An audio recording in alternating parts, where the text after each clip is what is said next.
하나님 말씀은요, 여호수아 5장입니다. 여호수아 5장 2절에서 9절까지 말씀인데요, 구약성경 324쪽입니다. 여호수아 5장 2절에서 9절까지 한 절씩 교독합니다. 그때 여호와께서 여호수아에게 이르시되 너는 푸싯돌로 칼을 만들어 이스라엘 자손들에게 다시 할례를 행하라 하시매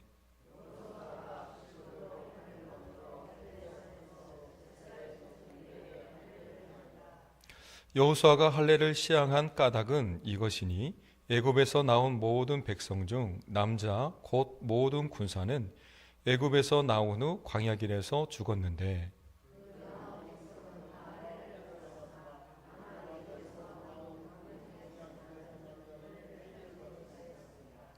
이스라엘 자손들이 여호와의 음성을 청종하지 아니하였으므로 여호와께서 그들에게 대하여 맹세하사 그들의 조상들에게 맹세하여 우리에게 주리라고 하신 땅 곧 젖과 꿀이 흐르는 땅을 그들이 보지 못하게 하리라 하시매 애굽에서 나온 족속 곧 군사들이 다 멸절하기까지 40년 동안을 광야에서 헤매었더니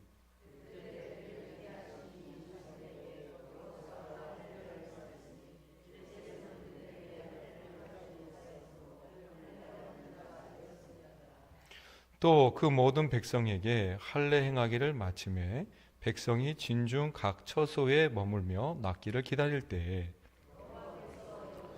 이르시되 내가 오늘 애굽의 수치를 너희에게 떠나게 하였다 하심으로 그곳 이름을 오늘까지 길갈이라 하느니라. 아멘. 여호수아서는 하나님께서 자기 백성들에게 하신 약속을 반드시 이루시는 분이심을 가장 잘 보여주는 책 가운데 하나입니다. 하나님의 뜻을 순종하는 백성들에게 아름답고 광대한 땅, 젖과 꿀이 흐르는 땅 가나안을 주시겠다고 하신 약속들인데요, 그 약속은 이미 아브라함과 모세를 통하여 구체적으로 약속을 하셨죠. 이렇게 말씀하시는 하나님께서는 여호수아 시대에 이르러 그 약속을 온전히 성취시켜 나가시죠. 이렇게 새롭게 출발하는 지도자 여호수아에게 주어진 과제가 있었습니다. 과업이 두 가지가 있었는데요, 첫째로는 그 약속을 붙잡고서 그 땅을 정복하는 것이고요, 또 두 번째로는 그 땅에 정착하는 것으로 약속의 성취를 이루는 거였습니다. 이 시기 동안 여호수아의 탁월한 군사적 통솔 능력이 두드러지는 시간들이었습니다. 그 통솔력의 근원은요, 여호수아 자신에게 있었던 것이 아니라 사실은 믿음, 순종, 용기, 이 모든 것이 다 하나님께 대한 순종에서 비롯되어진 것을 말해주고 있습니다. 여호수아는 이 약속의 땅을 정복해가는 도전적 사명을 이룸으로 말미암아 순종의 모습 또한 활짝 드러나고 있습니다. 이렇듯 하나님께서는 여호수아와 그 백성에게 가나안 정복에 앞서서 준비 과정 중에 순종을 단단히 점검하십니다. 오늘 본문 5장에 있는 내용들인데요, 오늘 특별히 2장에서 9절에 있는 내용이지만 15절 마지막 절까지 살펴보도록 하겠습니다. 이렇듯 하나님께서 여호수아에게 그 백성에게 또 가나안 정복에 앞서서 순종을 점검하시는데, 본문이 포함된 5장은요 어떻습니까? 가나안 입성을 앞두는 그런 장소였습니다. 바로 여리고성을 코앞에 두고 있는 그런 상황이었죠. 최종 준비 단계로서 하나님과의 바른 관계 정립을 위한 거룩한 의식을 그곳에서 펼쳐집니다. 그곳이 길갈이라는 곳이었습니다. 그때 여호와 하나님께 대한 이스라엘 순종이 드러납니다. 1장에서는 여호수아와 이스라엘 백성들은 하나님께 대한 헌신을 다짐하는데요, 그 헌신이 그들의 표현으로, 행동으로 나타나게 됩니다. 자신들의 의도가 아닌 하나님께서 인도하시는 그 길을 따라가겠다는 결단이었는데요, 무엇이냐면 우리가 잘 알고 있는 것처럼 요단강을 건너는 사건이었습니다. 이처럼 모세는 세상을 떠났고요, 여호수아는 그동안 모세로부터 훈련받은 모든 과정을 통해 이제는 스스로 결단하고 또 하나님의 음성에 귀를 기울여 그 모든 것을 펼쳐 나가야 했습니다. 더 나아가 들은 음성에 반드시 순종하고 뿐만 아니라 이스라엘의 모든 백성들을 이끌어가야 된다는 이런 막중한 사명이, 영적인 부담감이 그에게 있었습니다.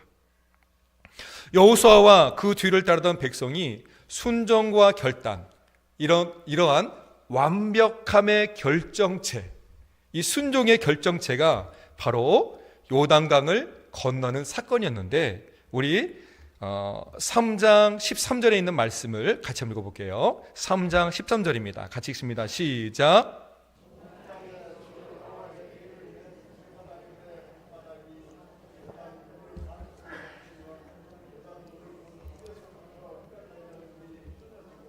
한 곳에 쌓여 서리라. 아멘. 그렇습니다. 당시에는요, 이 벼벨 때쯤 이 곡식 추수할 시경이 됐는데, 이때가 되면 이 요단강이 범람을 했다고 합니다. 물이 얼마나 많았는지 보통 도저히 사람의 그 힘으로서는 요단강을 건널 수 없었다라고 말해주고 있습니다. 그런데 제사장들이 언약궤를 메고 요단강으로 나가자, 하나님 말씀에 의지하여서 나가자, 그 강물이 끊어졌습니다. 그 언약궤에 임재하신 하나님의 능력이 그들과 함께한 그런 사건이었죠. 하나님은 그 백성이 필요한 때만 나타나셔서 반짝 세일하는 것처럼 가끔씩 이런 기적을 일으켜 주시는 그런 분은 아니셨습니다. 언제나 이스라엘 백성과 함께 하였고 그곳이 어딘지 늘 함께 하셨습니다. 그 약속하신 것을 성실히 이루어 나가시는 살아계신 하나님이라는 것을 우리가 알 수 있죠. 이스라엘 백성은 광야 40년 동안 불기둥 그리고 구름기둥으로 임하신 하나님의 인도와 보호하심 가운데 있었습니다. 척박한 광야에서도 하나님께서 공급해 주시는 만나와 메추라기로 배를 불렸습니다. 또 물이 없어 갈증할 때에는 반석에서 솟아나는 그 물을 맷반석 물이라고 하나요? 이런 반석의 물을 마시게 되었습니다.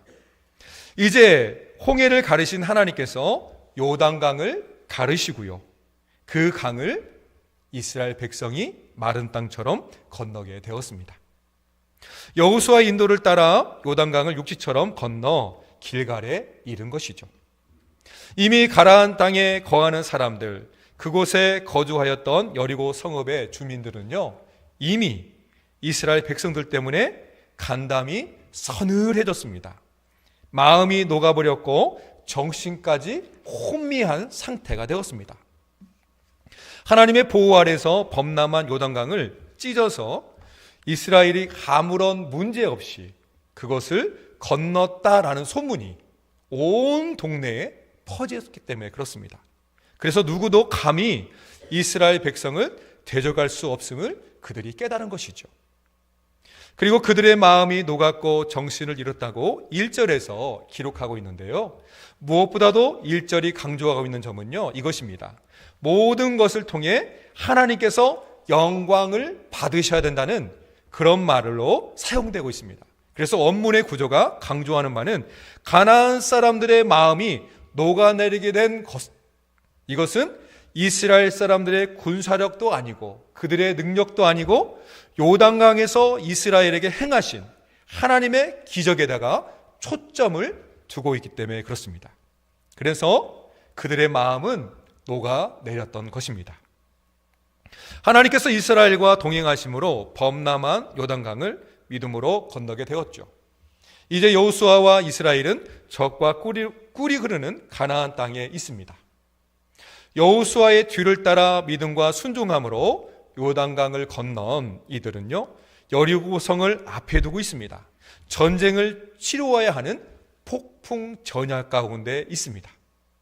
그런데 그때 여호와께서 길갈에서 이스라엘 백성에게 할례 행할 것을 요구하시죠.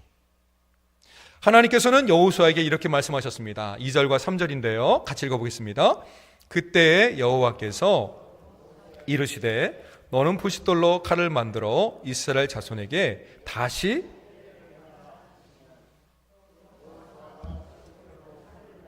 할례산에서 이스라엘 자손에게 할례를 행하니라. 아멘. 할례는 양피를 베어내는 예식입니다. 하나님께서 아브라함에게 세우신 언약이었죠. 할례는 하나님의 언약 백성된 표징으로서 나타나고 있습니다. 할례를 통하여 백성들에게 자신들이 하나님의 백성임을 잃지 않도록 하는 그런 표시였습니다. 상징이었죠. 이렇게 길갈에서 행한 할례 의식을 통해 할례라는 육체적 상처에서 낫는 과정에서 무엇을 말해주냐면 이제 언약을 새롭게 하는, 또 하나님으로부터 언약 가운데 매임 맞는, 또 하나님의 언약에 갱신되는 그런 시간을 갖는다라는 것으로 우리가 이렇게 이해할 수 있죠. 그래서 할례는 영적 온전함에 이르는 과정이었습니다. 하나님께서 여호수아에게 다시 할례를 행하라고 명령하셨지요. 여기에서 다시라는 말은 이미 할례를 받은 사람들에게 다시 할례를 행하라는 그런 의미는 아니었습니다.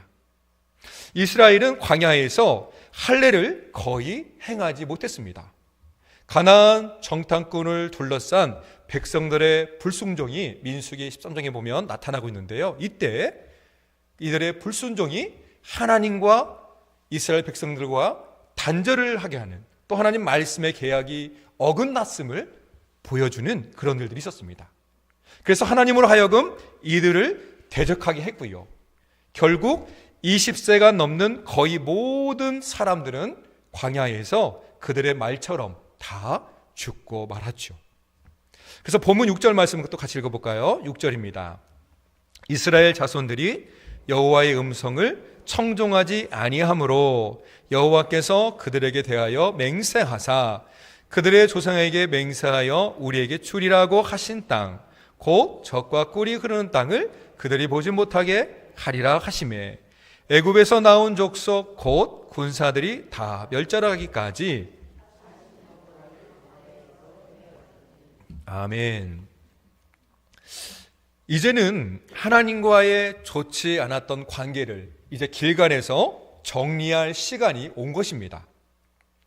역시 여기에서도 의미심장한 것이 있습니다. 무엇이냐면 하나님께서 먼저 그들에게 손을 내밀어 주는 그런 모습이죠. 하나님께서 먼저 관계 회복을 제공하셨다는 점에서 특이점을 우리가 볼 수 있습니다. 6절 말씀은 이스라엘이 왜 광야에서 할례를 행하지 못했는가를 설명해 주죠. 이 설명 과정에서 불순종한 백성의 비참한 종말과 또 앞으로 이들이 얻게 될 젖과 꿀이 흐르는 가나안 땅, 이런 대조적인 모습을 그리면서 무엇을 나타나냐면 이 두 비교를 통하여 불순종을 하여서 광야에 죽었던 조상들처럼 그렇게 여기에서 비참한 종말을 맺을 것인지, 아니면 이제는 순종하여서 하나님의 약속의 땅을 들어갈 것인지 선택하라는 그런 내용의 말들이죠. 그래서 길갈에서 행해지는 할례 의식은 역시 순종을 의미하는 그런 과정이었습니다. 하나님께서 이들에게 순종을 의미하는 할례 의식을 말하는 거였습니다. 사실 할례는 아브라함의 후손이 대대로 지켜야만 하는 의식이었죠.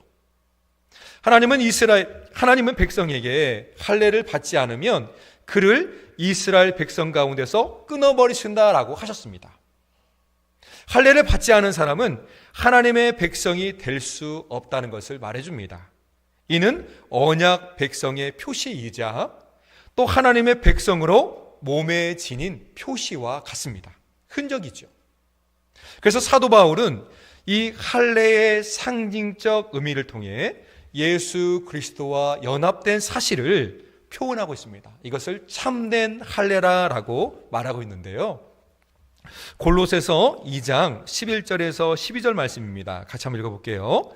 또 그 안에서 너희가 손으로 하지 아니한 할례를 받았으니 곧 육의 몸을 벗는 것이요 그리스도의 할례니라. 너희가 세례로 그리스도와 함께 장사되고 또 죽은 자들 가운데서 그를 일으키신 하나님의 역사를 믿음으로 말미암아 그 안에서 함께 일으킴을 받았느니라. 아멘. 여기에서 사도 바울은요, 할례와 세례를 서로 연결시키고 있습니다. 할례 받음으로 하나님의 언약 백성임을 확인시키는 것처럼 세례 받음으로 예수 그리스도께 접붙임지고 하나님 나라의 언약 백성 되었음을 확증하는 것으로 나타나고 있죠. 하나님께서 약속하신 땅에 이르려면 모든 죄를 회개하고 깨끗하게 씻음을 받아야만 하죠. 이스라엘 백성은 할례를 행하라는 하나님 말씀 앞에 온전히 순종하며 따라갑니다. 바로 이것은 정체성의 문제였죠. 하나님은 하나님의 백성이 할례를 행함으로 그들의 정체성이 하나님의 언약 백성임을 다시 확인시켜 주시고 싶은 그런 일들이었죠. 하나님의 의중은 너희들은 이제 나의 백성이다. 그러므로 할례를 행하라라는 그런 의식을 보여주고 있다는 사실이죠. 한 2km 정도 가면 여리고성이 눈앞에 있습니다. 그런데 그 가나안의 첫 성 여리고성에 들어가려면 무엇을 말해줍니까? 베어낼 것은 베어내고 잘라내야 될 것은 잘라내야 되고 회개해야 할 것은 회개하고, 그래서 하나님의 철저한 백성으로서 그 정체성을 바로 하고 여리고성, 하나님의 땅 가나안 땅에 들어가야 된다라고 말씀해주고 있습니다. 사실 당시 환경으로 볼 때 할례를 행한다는 것은 결코 쉬운 일은 아니었습니다. 할례를 시행하면 며칠 동안 상당히 고통이 뒤따릅니다. 또 마음대로 활동할 수도 없죠. 그리고 전쟁을 치를 수도 없습니다. 그런데 가나안 땅 바로 코앞에서 할례를 행하라고 하셨던 것이죠. 적들이 언제 터들어올지 모르는 상황입니다. 임박한 전쟁의 날입니다. 믿음의 결단이 없이는 절대로 할례를 행할 수 없었습니다. 그런데 이스라엘은 모든 것을 하나님께 맡기고 순종함으로 부싯돌로 칼을 만들어 할례를 행했습니다. 백성들이 이렇게 할례를 행함으로 이후 전개될 가나안에서 전쟁이 하나님께서 이끄시는 전쟁이며 또 자신들은 그 전쟁에서 참여하는 자로서, 사실 주체는 하나님이시고 이스라엘 백성은 들러리 쓰는 마치 그런 모습으로 보여주고 있는 것이죠. 그래서 이스라엘 백성들은 무엇보다도 하나님 앞에서 영적인 성결함이 얼마나 중요한지를 깨닫고서 이렇게 어려운 가운데 있지만 할례를 행한 것입니다. 이제 여호수아와 이스라엘은 약속의 땅 가나안 땅을 앞에 두고 있습니다. 여호수아의 뒤를 따라 믿음과 순종함으로 요단강을 건너왔고요. 또 여리고성을 코앞에 두고 있었습니다. 그런데 그때 여호와 앞에 할례를 행하고 또 무엇을 지킵니까? 유월절을 지킵니다. 길갈에 진을 치고 여리고 평지에 머물 때에 유월절을 지킨 것이죠. 우리 5장 10절의 말씀인데요. 또 한번 같이 읽어보겠습니다. 시작.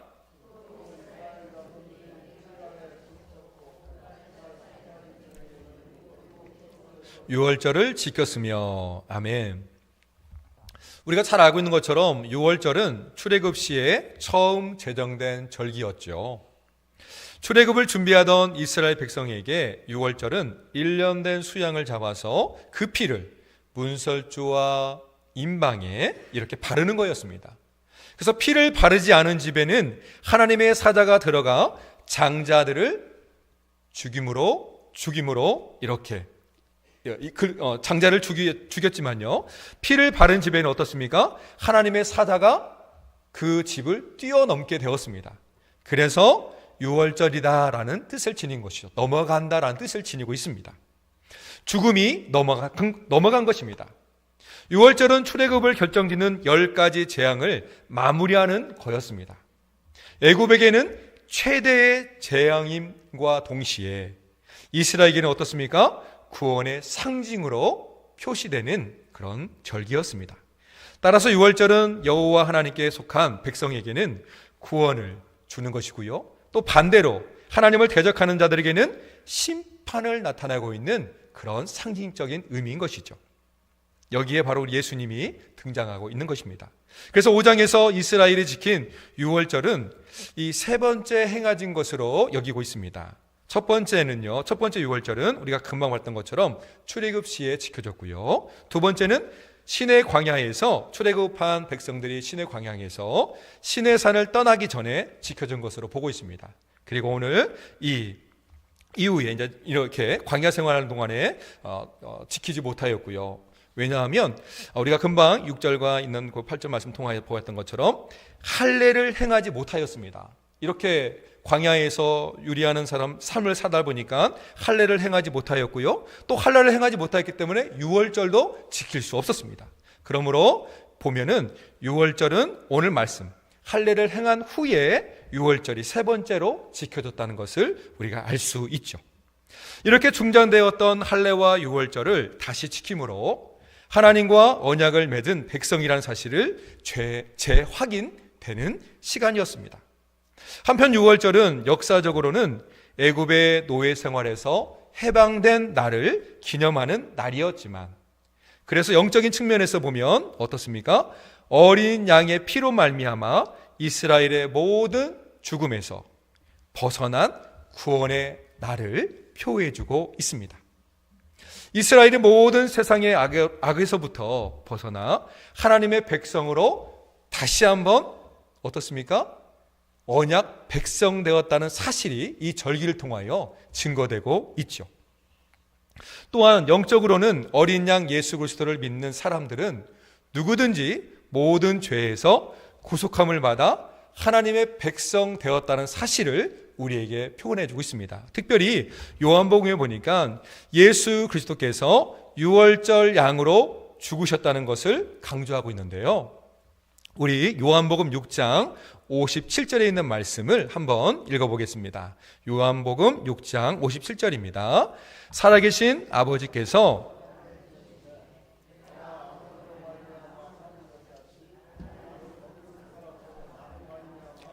아멘. 그렇습니다. 예수님의 보혈의 대속은요, 우리와 뗄래야 뗄 수 없는 그런 관계입니다. 마치 유월절 어린 양처럼 우리는 예수님의 피와 또 예수님의 살을 먹고 마시잖아요. 성찬식을 통하여서 말이죠. 그러면 우리는 이렇게 예수님을 통하여 참된 생명의 양식은 우리 예수님밖에 없는 것이고요. 우리에게 영원한 유일한 구원의 길은요, 예수님밖에 없음을 말해주고 있습니다. 여호수아와 이스라엘은 약속의 땅 가나안 앞에 있습니다. 여호수아의 뒤를 따라 믿음과 순종함으로 요단강을 건넌 이들은요, 여리고성 앞에 할례를 행하였고요, 또 유월절을 지켰습니다. 그런데 그때 여호와의 군대 대장이 나타나 여호수아에게 신을 벗으라 라고 명령을 하죠. 그리고 여호수아는 그대로 행합니다. 우리 15절 말씀인데요, 같이 읽어보겠습니다. 여호와의 군대 대장이 여호수아에게 이르되 내 발에서 신을 벗으라, 내가 선 곳은 거룩하니라 하니 여호수아가 그대로 행하니라. 아멘.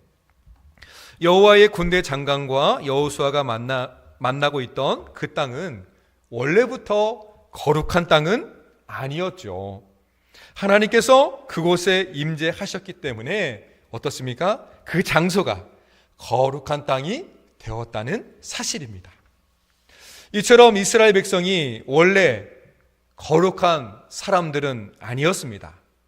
그러나 하나님의 거룩함을 부여받았죠.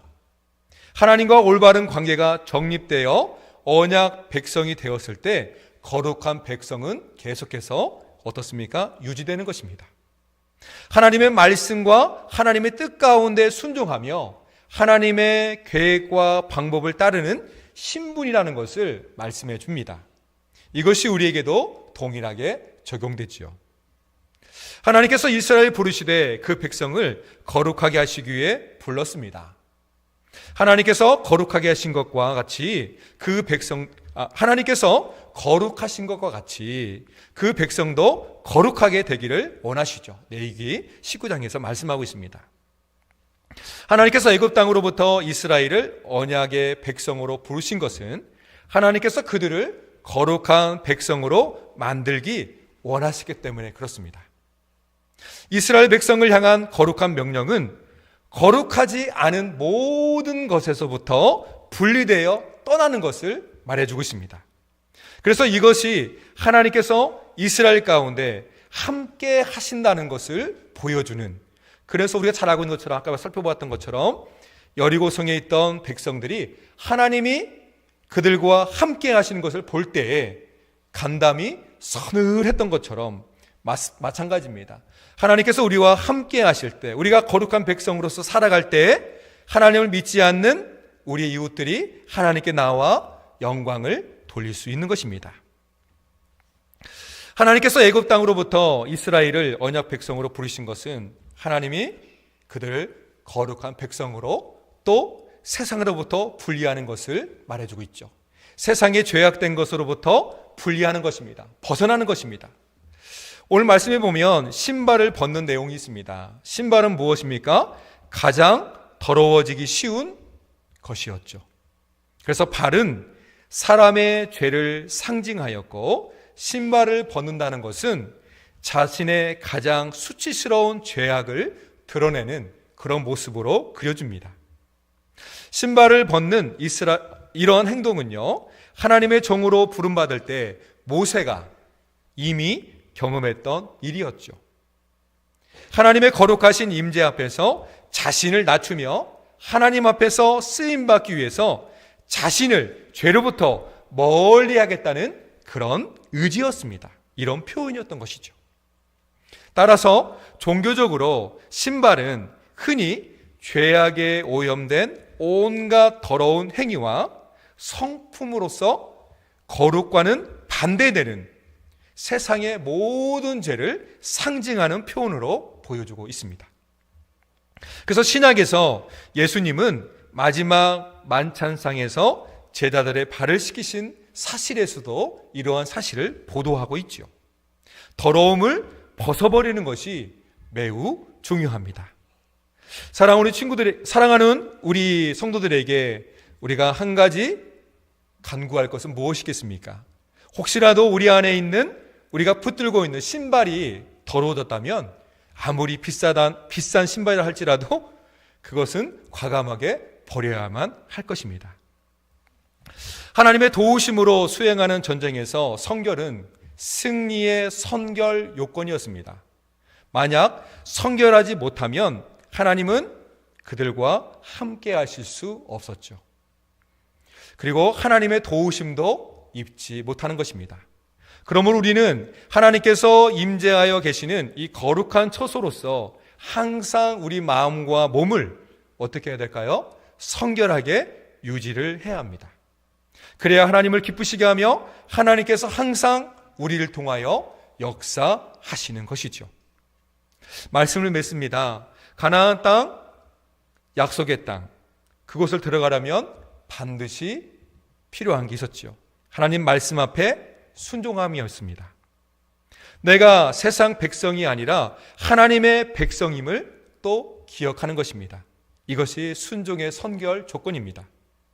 죄를 회개하고 예수 그리스도의 보혈로 씻음을 받아야만 합니다. 신발을 벗는 것처럼 말이죠. 6월절 어린 양의 그 제물을 먹는 것 같은 것입니다.